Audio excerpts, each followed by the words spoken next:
आणि बुलेटिनच्या सुरुवातीलाच महत्त्वाची राजकीय बातमी। राज्यात अतिवृष्टी आणि पुरामुळे शेतकऱ्यांचं अतोनात नुकसान झालेले आहे। पूरग्रस्तांना तातडीने मदत जाहीर करावी या मागणीसाठी आज काँग्रेसचं राज्यभर आंदोलन होणार आहे। 100 लाख हेक्टरहून अधिक शेती आणि फळबागा बाधित झालेल्या आहेत। लाखो कुटुंब उद्ध्वस्त झाली आहेत। मात्र अद्याप सरकारने कुठलीही मदत जाहीर केलेली नाहीये।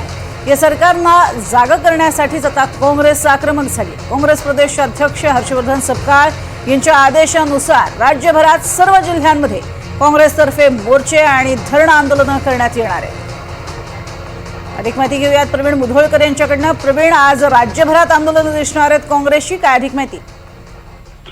राज्यामध्ये ज्या पद्धतीने नुकसान झालंय आणि 100 लाख हेक्टर पेक्षाही जास्त नुकसान झालंय आणि सर्वाधिक म्हणजे यापूर्वी कापूस उत्पादक, सोयाबीन उत्पादक शेतकऱ्यांचं नुकसान होत होतं, पण आता द्राक्ष उत्पादक, संत्रा उत्पादक आणि केळी उत्पादक जे बागा आहेत त्यांचं सुद्धा नुकसान झालेलं आहे। त्यामुळे हे सदन शेतकरी जे समजले जात होते त्यांचं सुद्धा नुकसान झालंय। त्यामुळे सदन आणि छोटे शेतकरी असा भेद न करता सर्व शेतकरी जे आहेत राज्यातले त्यांचंही नुकसान झालंय। त्यामुळे काँग्रेसनं आज आंदोलनाची हाक दिली आहे। आता ओला दुष्काळ जाहीर करा अशी मागणी आहे विरोधकांची, पण ओला दुष्काळ अशी काही संकल्पनाच नाही असं देवेंद्र फडणवीस यांनी जाहीर केलं आहे। पण देवेंद्र फडणवीसांचे जुने व्हिडिओ आता विरोधकांनी काढलेले आहे आणि जेव्हा विरोधी पक्षनेते होते देवेंद्र फडणवीस तेव्हा त्यांनीच मागणी केली होती की ओला दुष्काळ जाहीर करा। त्यामुळे ओला दुष्काळ ची मागणी विरोधी पक्षनेते असताना देवेंद्र फडणवीस करतात आणि मुख्यमंत्री झाल्यावरती ओला दुष्काळ संकल्पना नाहीये असं फडणवीस म्हणतात। त्यामुळे विरोधक आता आक्रमक झाले। त्यामुळे काँग्रेसनं आता सुरुवात केलेली आहे। राज्यातल्या प्रत्येक जिल्ह्यात आणि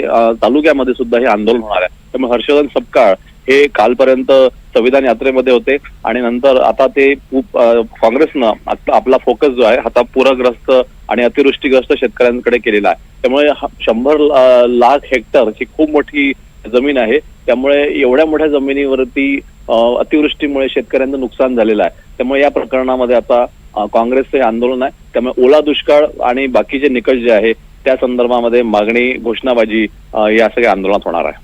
नक्कीच, तुर्तास धन्यवाद या संपूर्ण सविस्तर माहितीसाठी प्रवीण।